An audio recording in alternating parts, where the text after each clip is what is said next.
کر رہے تھے ٹرائل کو، تو ٹرائل میں 265F جو ہے مجسٹرل ٹرائل ہے یا سیشن ٹرائل ہے، اس میں پراسیکیوشن کی ایویڈنس آتی ہے. پچھلے لیکچر میں یہاں تک ہم پہنچ چکے تھے کہ پراسیکیوشن نے گواہی دے دی اور گواہ کو کس طرح ایگزامن کروایا جاتا ہے اور ایگزامینیشن ان چیف کیا ہے. سب سے پہلے عدالت جس گواہ کو طلب کرتی ہے، PW عدالت میں آتے ہیں تو ایگزامینیشن ان چیف ہوتا ہے، اور وہ ہے کیا کہ جو پارٹی اپنا گواہ کال کرتی ہے اس کو کوشچن کرتی ہے اور اپنے کیس کی سپورٹ میں ایویڈنس دیتی ہے، اور اس ایویڈنس کی بنیاد پر چارج ہو، ایشوز ہوں یا کیس ہو، وہ سارا ڈیولپ کیا جاتا ہے. اب ایگزامینیشن ان چیف میں سمجھتا ہوں کہ بہت سارے بھائیوں کی علم میں ہے کہ کس طرح ہوتا ہے، لیکن کچھ چیزیں بتائی ضروری ہے. ایگزامینیشن ان چیف جو آپ کال کر کے جس وٹنس کو، اس وٹنس کو فوجداری سائٹ پہ پبلک پراسیکیوٹر کرواتا ہے، اور under the direction, under the supervision of public prosecutor, private council بھی اس کے ساتھ اٹیچ ہوتے ہیں، وہ بھی اس کو ساتھ اسی طرح ایگزامن کرواتے ہیں. اس کو ایگزامن کیسے کرتے ہیں، یہ بڑی اہم چیز ہے. بہت سارے بھائی جاتے ہیں، گواہ کرواتے ہیں، گواہ کا اوتھ ہوتا ہے، اسٹیٹمنٹ آف رپورٹ ہوتی ہے، اوتھ پہ جرا ہوتی ہے، پہلے ایگزامینیشن ان چیف ہے اور اس کے بعد پھر کراس ایگزامینیشن، اور کراس ایگزامن کے بعد ری ایگزامینیشن. آپ ایگزامینیشن ان چیف کے لیے کچھ چیزیں، کچھ اسٹرکچر ہمیں آنا چاہیے، پتہ ہونا چاہیے. جیسے ایک اسٹوری ٹیلنگ ہے کہ آپ ایک اسٹوری بناتے ہیں، اس کے پارٹ ہے ABC. اسی طرح ہر ایک کو اپنے گواہ کو اس کی کنوینئنٹ کے لیے، اس کی کمفرٹ کے لیے اپنی ایویڈنس جو پیش کرنی ہے اس کے چیپٹر بنانے چاہیے. کہ اگر فرض کر لیں FIR ہے اور FIR کے گواہ کو آپ ایگزامن کروا رہے ہیں، تو آپ کو چاہیے کہ پہلا اس کا انٹروڈکٹری سیکشن ہوگا، سیکنڈ اس کا ڈیٹ ٹائم پلیس کا سیکشن ہوگا، تھرڈ سین جیسے اکرنس ہے وہ ہوگا. اس کے ساتھ ساتھ رول جو ایٹریبیوٹ کیا گیا گواہان کو اور ملزمان کو وہ ہوگا، ان کے ریسپیکٹو ویپنز ہوں گے، اور پھر موٹیو ہوگا اور کس طرح انجر کو شفٹ کیا گیا ہے. تو یہ کیسے کروا سکتے ہیں؟ اس کا سب سے بہتر اور خوبصورت طریقہ یہ ہے کہ چونکہ گواہ زیادہ آپ سمجھتے ہیں کہ وہ کورٹ سے فیملیئر نہیں ہوتے، اس ماحول سے فیملیئر نہیں ہوتے، کلیمیٹائز نہیں ہوئے ہوتے، اس کے لیے ضروری ہے کہ ان کو ہم کوشچن کی شکل میں بنا کے، ایک پارٹ کے کوشچن بنے ہوئے، دوسرے کے، تیسرے کے، اور پھر ایک حصہ جب کمپلیٹ ہو جائے فریم کر کے پھر دوسرا، پھر تیسرا، اور اس طرح ہم ان کو ایک چیپٹر وائز، ایک سیکوینس وائز، ایک ترتیب کے ساتھ ان کو لے کے چلیں. اب ان کو لے کے کیسے چلتے ہیں ایگزامینیشن ان چیف؟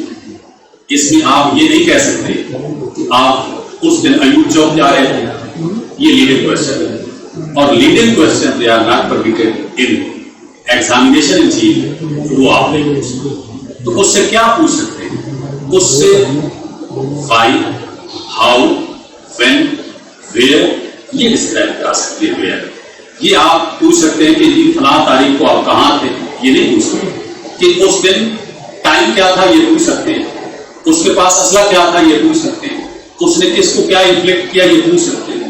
اور اگر اس پہ آبجیکشن آتا ہے تو وہ آبجیکشن جو ہے بہت سارے ہمارے بائی فیس بھی کرتے ہیں تو وہ غلط ہے. آپ کوشچن کی شکل میں لیڈنگ کوشچن سے اوائڈ کرتے ہوئے یہ ساری باتیں آپ نے گواہ سے پوچھ سکتے ہیں. اور اگر آپ نہیں پوچھیں گے اور اس کو پورے کا پورا ایک وربٹن آپ سمجھ کے پورے کا پورا A to Z آپ سمجھیں گے تو وہ پوری ایویڈنس دے تو وہ نہیں دے سکتے. تو اس طرح آپ کو دو چیزیں ملیں گی. ایک تو جو پریویس اسٹیٹمنٹ ہے اس کے ساتھ آپ کی ایویڈنس کنسسٹنٹ ہوگی. دوسرا یہ ہے کہ ایویڈنس ریلیونٹ ہوگی جو آپ کی پہلے ریکارڈ ہوئی ہے کہیں پولیس کے پاس. کیونکہ عدالت میں ایویڈنس ریکارڈ ہوئے بغیر اس کی کوئی اہمیت نہیں ہے. پچھلی سال کا ایویڈنس صرف پریویس اسٹیٹمنٹ. تو اس طرح ایگزامینیشن ان چیف کے لیے آپ کو ایک فریم ورک بنانا ہوگا، ایک وائی، ویئر، وین، یہ پورا گواہ کو سمجھانا ہوگا تاکہ آپ کے گواہ ماحول کے ساتھ کلیمیٹائز بھی ہو سکے، کوئی چیز کمٹ بھی نہ ہو جائے، اور ہر چیز جو پراسیکیوشن پیش کرنا چاہتا ہے وہ عدالت میں پیش نہیں کر سکتا. اس سے اگلا کام جو ہے آپ نے یہ کر یہ ہو گیا. اس کے بعد ہے کراس ایگزامینیشن. تو کراس ایگزامینیشن جو ہے یہ ایک ایسا ویپن ہے جو at the stage of trial آپ کی اسکل، آپ کی ایبلٹی اور آپ کی پوری فیکٹس پہ جو ماسٹری ہے اس کی بنیاد پہ آپ ٹروتھ فائنڈنگ کے لیے اور ڈیلیوری آف جسٹس کے لیے یہ ایک زبردست ایکسرسائز ہے اور یہ with the passage of time. لیکن اس کو کرنے کے لیے کیا چیز سب سے پہلے ضروری ہے وہ بطور طالب علم میں تو پہلے بھی کہتا ہوں کہ جو کچھ ہمارے پاس ہے اس سے بہت زیادہ علم ہے. ہم تو اپنا ناقص آپ سے شیئر کر رہے ہیں, اس سے بھی آپ زیادہ پڑھ کے ہم سے بھی شیئر کر سکتے ہیں اور ہم نے بھی ابھی تک اس کو پڑھنا ہے. سب سے پہلے ہے 5P لکھا گیا ہے ٹرائل کے لیے. یہ ٹرائل ایک اہم چیز, سب سے جو میٹیریل چیز ہے سول میں یا کرمنل میں وہ ٹرائل ہے, اور میٹیریل لیٹیگیشن بھی یہی ہے جس میں کسی وکیل کو ماہر ہونا چاہیے. اور اس کے لیے 5P یہ ہے کہ آپ پریپیئر کہ آپ 1 نہیں 2 نہیں 3 نہیں 5 دفعہ اپنے کیس کو پڑھیں اور پھر آپ کو پتہ چلے گا کہ ان ڈیٹیل پہلے تو آپ کو فیکٹس کا پتہ ہونا چاہیے. اور فیکٹس کے علم ہونے کے بعد کراس ایگزامینیشن کے لیے اس کا آبجیکٹ کیا ہے. آبجیکٹ پہلا تو ہے کہ آپ نے اس گواہ کو امپیچ کرنا ہے, اس کی کریڈیبلٹی شو دیکھنی ہے کہ کیسے ہے. اگر وہ ڈسکریڈٹ کر گئے تو اس کی ایویڈنس ہے وہ کسی حد تک آپ نے ڈال دیں. سیکنڈ جو ہے ٹو ایلیسٹ دی ٹروتھ کہ حقائق کیا ہے, حقیقت کیا ہے, وہ آپ کراس ایگزامینیشن کے بغیر نہیں سفر لا سکتے. تھرڈ یہ کہ آپ کی اسٹوری کیا ہے, آپ کا ڈیفینس کیا ہے, یہ اکرنس ہوا کیسے ہے, یہ چیزیں ہیں. تو آپ نے ایک جو سیکوینس ہے جو ان چیف میں آپ کے خلاف آئی ہے, پہلے فیکٹس آئے ہیں, انٹروڈکشن آیا ہے, گواہ آیا ہے, سین آف اکرنس آیا ہے, انفلکشن آئی ہے, رول آیا ہے, ہر ایک سیکوینس کو آپ نے بریک کرنا ہے ڈیفینس سائڈ سے. اگر آپ بریک نہیں کر سکے تو پراسیکیوشن کیس بہت حد تک پروو ہو جائے, اور وہ پروف کو ڈسپروو تک لانے کے لیے آپ کا جو یہ ویپن ہے یہ سب سے زیادہ کام آئے گا. اور اس کے لیے کیا ضروری ہے, جس طرح ایگزامینیشن ان چیف میں ہم لیڈنگ کوشچن نہیں پوچھ سکتے, اسی طرح کراس ایگزامینیشن میں ہم لیڈنگ کوشچن پوچھ سکتے. اور لیڈنگ کوشچن کے ساتھ ساتھ یہاں اوائڈ کرنا ہے کچھ چیزوں سے جو ان چیف میں ہم کرتے ہیں کہ وائی ویئر, تو ان سے ہمیں اوائڈ کرنا ہے. یہ 2-3 ایسی ٹپس ہیں جو ہمارے سامنے آتی ہیں کہ ہم اس کو کیئر نہیں کرتے, اور یہ بہت اہم ہے اور ان سے آپ بہت کچھ سیکھ سکتے ہیں. اب کراس ایگزامینیشن کا طریقہ کار وہ ہر کیس کا ایک دوسرے کیس سے مختلف ہوگا, ہر فیکٹ ایک فیکٹ سے مختلف ہوگا, لیکن اس کے لیے بھی ضروری ہے آپ کو کہ آپ اسی طرح سیکوینس وائز کہ فرض کر لیں گواہ پہ ذرا کرنا ہے تو پہلے گواہ کو آپ لے کے اسی ایک حصے کو آپ ذرا کریں مکمل طور پہ, ایک سیکوینس آ جائے گی. گواہ کو ذرا کرنے کے بعد اس کے بعد آپ کیا کریں گے کہ آپ سین آف اکرنس پہ جائیں گے جو سب سے مشکل ہے, موٹیو پہ جائیں گے, ریکوری پہ جائیں گے, میڈیکل ایویڈنس پہ جائیں گے. تو آپ کو ایک ایک جو فیکٹ ہے جو آپ کے خلاف ہے اس پورے کا ایک فریم ورک اسٹرکچر بنانا ہوگا, اور اس اسٹرکچر کے کوشچن, مین کوشچن, سب کوشچن یہ سارے بنانے ہیں. یہ بھی میں آپ سے ایک آج ٹرائل چھوٹا سا وہ شیئر کرتے ہیں اس کے ساتھ ساتھ وہ آپ نے بنانا ہے کراس ایگزامینیشن کے لیے. یہ ٹو ایلیسٹ دی ٹروتھ, سچائی سامنے لانے کے لیے یہ بھی ضروری ہے کہ ہر وکیل کو, ہر ایڈوکیٹ کو ایک پورا فریم, اسٹرکچر, آبجیکٹ اور وہ طریقہ کار اپنے ڈیفینس کے مطابق نہیں بنائیں گے تو پھر آپ کو ریکوائرڈ ریزلٹ نہیں ملے گا. اب اس میں ایک جو سب سے بڑی ٹیکنیک ہے وہ لیڈنگ کوشچن ہے, اور لیڈنگ کوشچن ہی ایسے کوشچن ہیں جو آپ ایک کمپوز سمپل سیدھا کوشچن کریں گے, کمپاؤنڈ کوشچن نہیں کریں گے. تو میں سمجھتا ہوں کہ جب آپ کو اس پہ ماسٹری آ جائے گی تو آپ گواہ کے جواب سے بھی واقف ہوں کہ میں نے یہ کوشچن کرنا ہے, اس کو یہ جواب ہاں یا نہ میں دینا پڑے گا. آپ گواہ کو فری نہیں چھوڑ سکتے. تو اس طرح جو یہ سٹائل ہوگا آپ کا لیڈنگ کوشچن کا وہ آپ کو مکمل طور پہ گواہ پہ کنٹرول بھی رکھے گا اور پورے ایک ایک فیکٹس پہ بھی رکھے گا. اور اس کے ساتھ آپ کو ضروری ہوگا کرنا کہ ایڈمیسیبلٹی بھی چیک کریں کہ آیا کوئی ایڈمیسیبل ایویڈنس, ریلیونٹ ایویڈنس, یہ ساری لیگل ریکوائرمنٹ جو ہے وہ بھی ساتھ ساتھ ضروری ہے. قانون شہادت ہم سب جانتے ہیں کہ یہ سول میں, کرمنل میں, ماس میں آربیٹریشن ایکٹ ہے, اس کا اتنا زیادہ اسکوپ ہے کہ اس کو جتنا پڑھا جائے کم ہے, اور یہ ہر جگہ یہ سب سے زیادہ اہم لا ہے. جس سے ہم تقریباً، میں تو اپنے آپ کو ڈیفیشنٹ سمجھتا ہوں کہ میں اس لیول کا اس کو نہیں پڑھ سکا آج تک، جس کو بار بار پڑھنے کی ضرورت ہے، ہر سیکشن کو پڑھنے کی ضرورت ہے، ایون کہ ماشاء اللہ کے جتنے قانون ہیں وہاں بھی قانون شہادت کو دیکھا جاتا ہے۔ یہ کوئی ایسی انکوائری نہیں، کوئی ایسا ٹرائل نہیں، کوئی ایسا کرمنل سیول نہیں جہاں پہ اس کی اہمیت ہم اس کو کم کر سکیں، یہ سب سے اہم ہے۔ تو ان چیف اور کراس ایگزامینیشن اور پھر ری ایگزامینیشن۔ ری ایگزامینیشن کیا ہے؟ ری ایگزامینیشن اگر کوئی ایمبیگوٹی رہ جاتی ہے ان چیف، کوئی فیکٹ ایسا رہ جاتا ہے جو آپ نہیں کہلوا سکتے، تو پھر آپ اس گواہ کو اسی فیکٹ کی حد تک ری ایگزامن کروا سکتے ہیں۔ یہ عدالت کو اختیار ہے اور پھر آپ کو کراس ایگزامن کا موقع لیا جائے گا اسے۔ اب میں چونکہ یہ cross examination, examination in chief اور ری ایگزامینیشن، اس کی ڈیفینیشن قانون شہادت میں جیسے جیسے انہوں نے لیا ہے وہ پڑھی ہے، وہ ان کا اسٹیچو میں سب کچھ لکھا ہے، طریقہ کار لکھا ہے۔ میں ایک، چونکہ سب وکلاء کے پاس جو کیسز آتے ہیں نئے وکلاء کے پاس، ان میں ہارڈ کیسز ہیں، تھیفٹ کے کیسز ہیں، نارکوٹکس کے کیسز ہیں، چیٹنگ ہے، یہ فورجری ہے، یہ کیسز آپ کے پاس تقریباً مجسٹریٹ ٹرائل کے اور نارکوٹکس کے سیشن ٹرائل کے آپ کے پاس آتے ہیں۔ ان کیسز کے لیے میں آج ایک کیس کو مثال کے طور پہ لے کے آپ کے سامنے چلوں گا، جس کے لیے یہ نارکوٹکس کے وہ ہر ایک وکیل کو کم از کم اس لیول کا کام ملتا ہے جو سیشن ٹرائل میں بھی جا سکتا ہے اور مجسٹریٹ ٹرائل میں بھی اس میں لیگل یہ ساری چیزیں ریکور ہوتی ہیں وہاں بھی کر سکتا ہے۔ تو اس کو ایک چین وائز آپ نے بریک کیسے کرنا ہے؟ ایک اگر گواہ آیا ہے تو اس میں یہ ایک مینس ہے جو ایروڈ کر رہا ہے پوری سوسائٹی میں، منشیات ہے، یہ پورے فیبرک کو تباہ کر رہی ہے۔ لیکن اس کے ساتھ ساتھ آپ سب جانتے ہیں کہ فنڈامنٹل رائٹ ہے اکیوزڈ کا کہ اس کو ڈیفینس کاؤنسل دیا جائے، یہ اس کا رائٹ ہے کہ اس کی کوئی نہ کوئی وکیل اس کی پیروی کرے۔ اور اس کے ساتھ ساتھ لائف لبرٹی کا بھی مسئلہ ہے کہ آپ سمجھتے ہیں کہ وہاں پہ بے گناہ لوگوں کے خلاف بھی مقدمات آتے ہیں، کوئی یہ پیتا ہے تو اس پہ 2 کلو چرس ڈال دی گئی ہے، اور یا کوئی ہیروئن ڈال دی گئی ہے، تو وہ آپ کے پاس کیا ویپن ہوگا کہ آپ اس کی بے گناہی کو ثابت کر سکیں گے؟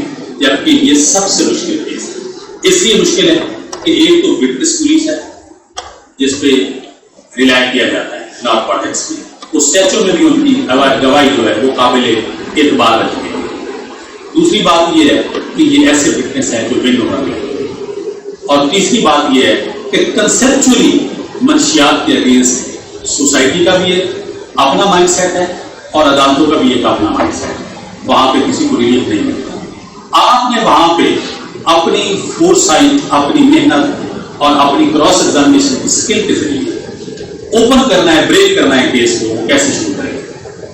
فار دا سیک آف کہ اگر ایک پولیس والا آئی شروع کرتا ہے اپنی ڈپارچر تھانے سے کہ میں تھانہ سے فلاں وقت روانہ ہوا اور روانگی کے بعد فلاں جگہ پہ گیا اور فلاں جگہ پہ فلاں چیز جس میں منشیات کی کئی چیزیں ہیں، جس میں اوپیم ہے، ہیروئن ہے، کوکا لیف ہے، ڈوڈا ہے، گردہ ہے، 3 قسمیں جو ریکور کرتا ہے، فلاں میں اڈے پہ گیا اور مجھے مخبری ہوئی اور میں نے اس سے 2 کلو یا 5 کلو منشیات ریکور کی۔ یہ نارملی استغاثہ یہی ہوتا ہے، آپ سب کے سامنے ہے۔ اب آپ نے اس کو کراس ایگزامینیشن کے فریم ورک میں کیسے لانا ہے؟ پہلے تو آپ تفتیشی افسر کی روانگی دیکھیں جو ہم نارملی نہیں کرتے۔ آیا دیکھنا ہے کہ وہ روانگی اس کی روزنامچے میں ہے، ریکارڈ کو نہیں دیکھیں گے تو اس کی آپ ثابت نہیں کر سکیں گے۔ پھر اگر روزنامچے میں اس کی روانگی نہیں ہے تو کم از کم آپ کا ایک حصہ یہاں سے بریک ہو گیا کہ وہاں پہ ایٹ اسپاٹ گیا تھا، یہ موقع پہ نہیں گیا، یہ تھانے میں بیٹھ کے کاروائی کی۔ اگر اس نے روانگی درج کی ہے تو اس میں ایک چیز اہم ہے کہ انفارمیشن ہے وہ ڈسکلوز نہیں کر سکتے، لیکن وہاں روزنامچے میں یہ لکھنا ضروری ہے کہ مجھے اسپائی انفارمیشن ملی اور ان پرسوئنس آف دیٹ انفارمیشن میں وہاں سے میں نے تھانہ لیو کیا اور میں وہاں موقع پہ پہنچا اور وہاں پہ ہم نے اپریہنڈ کیا ملزم کو۔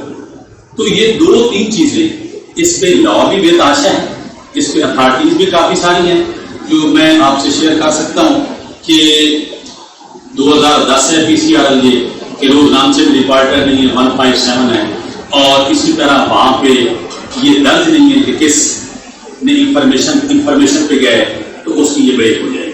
اور اس کو آپ پولیس آرڈر 2002 بھی آپ کو پرمٹ کرتا ہے کہ آپ لوگ نامزد کو طلب کروا سکتے ہیں، آپ کو علم ہونا چاہیے، اور اگر آپ طلب نہیں کرواتے تو اس کی ڈپارچر اور اس کا وہاں پہ جانا اس کو آپ بریک نہیں کر سکتے۔ نارملی ہمارے بہت سے بھائی اس چیز سے اوائڈ کرتے ہیں اور طلب نہیں کرتے۔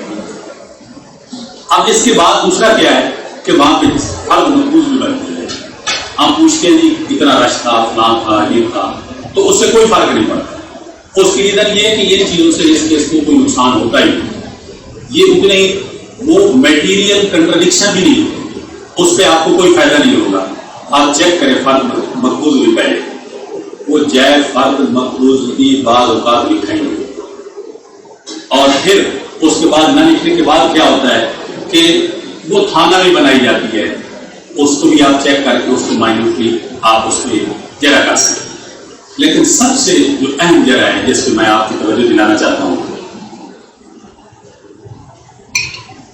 جس پہ یہ پورا کیس بریک ہوتا ہے، وہ سیمپل اور وہ جو نارکوٹکس ایک سیلف ہے جو عدالت میں پیش ہے، اس پہ آپ کا کیس بریک ہوتا ہے۔ اس پہ تھوڑی سی لیگل ڈیولپمنٹ میں آپ سے شیئر کرتا جاؤں کہ یہ 2012 سے پہلے اگر 5 کلو یا 2 کلو اگر فرق کر لیں چرس برآمد ہوئی ہے تو اس میں سے سیمپل کو لے لیتے، اور اسے کہتے تھے کہ وہ 5 کلو وہ چرس ہے۔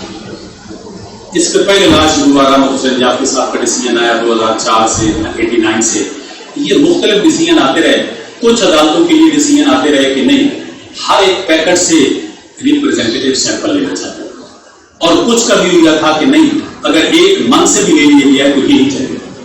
اب CNS سے سیکشن 3 جو ہے اس میں پرسنٹیج ضروری ہے، 1% تک ہے، لیبر کے لیے بھی ہے اور دوسرے کے لیے بھی لینا ضروری ہے۔ لیکن اس پہ جب مختلف اتھارٹیز آ گئی، عدالتیں کبھی کسی اتھارٹی کو فالو کر لیتی تھی، کبھی کسی اتھارٹی کو فالو کر لیتی تھی۔ اس پہ سب سے بڑا بینچ جو ہے وہ سپریم کورٹ میں ہی بنا 5 ججز کا، جس میں جناب ہز لارڈشپ آصف سعید کھوسہ صاحب نے جو آتھر ہیں اس اتھارٹی کے، باقی جج صاحبان بھی سارے 5 اور بھی تھے، نارملی 3 جج صاحبان ہوتے ہیں، 5 جج صاحبان نے اس سیمپل پہ اپنا ریویو دیا۔ یہ PLD 2012 ہے، سپریم کورٹ پیج 380۔ یہ سب سے اہم ہے، جس سے بھی نارکوٹکس کا کیس کرنا ہے اس کو چاہیے تو وہ یہ بھی پڑھیں۔ اور اس کے بعد 2 اتھارٹیز اور آئی ہیں، ان کی ایک 2015 ہے سپریم کورٹ پیج 291، اور ایک جو ہے یہ ساری میں نے ادھر ان کو ایڈ کیا ہے 2014 ہے، یہ سپریم کورٹ پیج 862، اور ایک 2015 ہے سپریم کورٹ 291، اور ایک 2012 ہے سپریم کورٹ۔ یہ اب 2016 تک جتنی اتھارٹیز بھی آ رہی ہیں یہ اس کے بیس ہے۔ پہلی وہ امیر زیب بنام سرکار کیس۔ اب یہاں بریک آپ کیسے کریں گے کہ فرق کر لیں، آپ کو وہاں پوچھنا پڑے گا کہ یہ بتائیں جی آپ سے جو یہ سیمپل برآمد ہوئے آپ سیمپل کو کھلوا سکتے ہیں، آپ کھلوا کے چیک کر سکتے ہیں کہ یہ کتنے ریپر ہیں۔ وہ کہتے ہیں 5 میں تھے، 5 کلو برآمد ہوئی ہے، 5 میں تھے، یہ 10 میں تھے، 10 کلو برآمد ہوئی ہے۔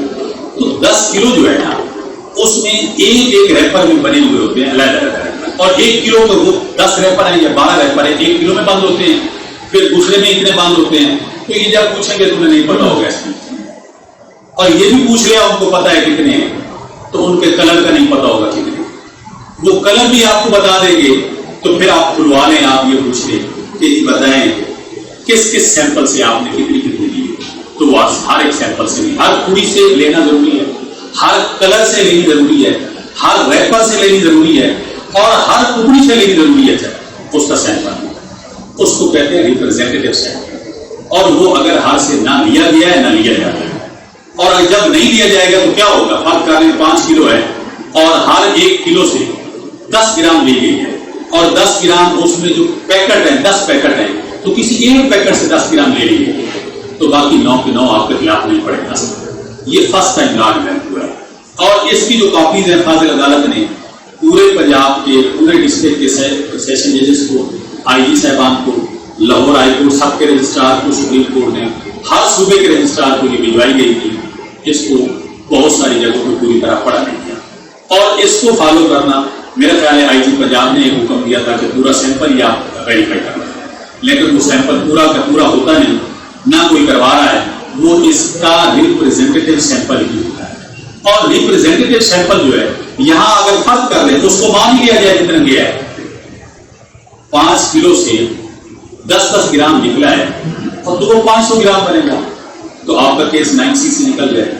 جب کیس 9C میں رہے گا نہیں رہے گا تو 9B میں آ جائے گا، تو لائف امپریزنمنٹ یا کیپٹل پنشمنٹ وہ ختم ہو.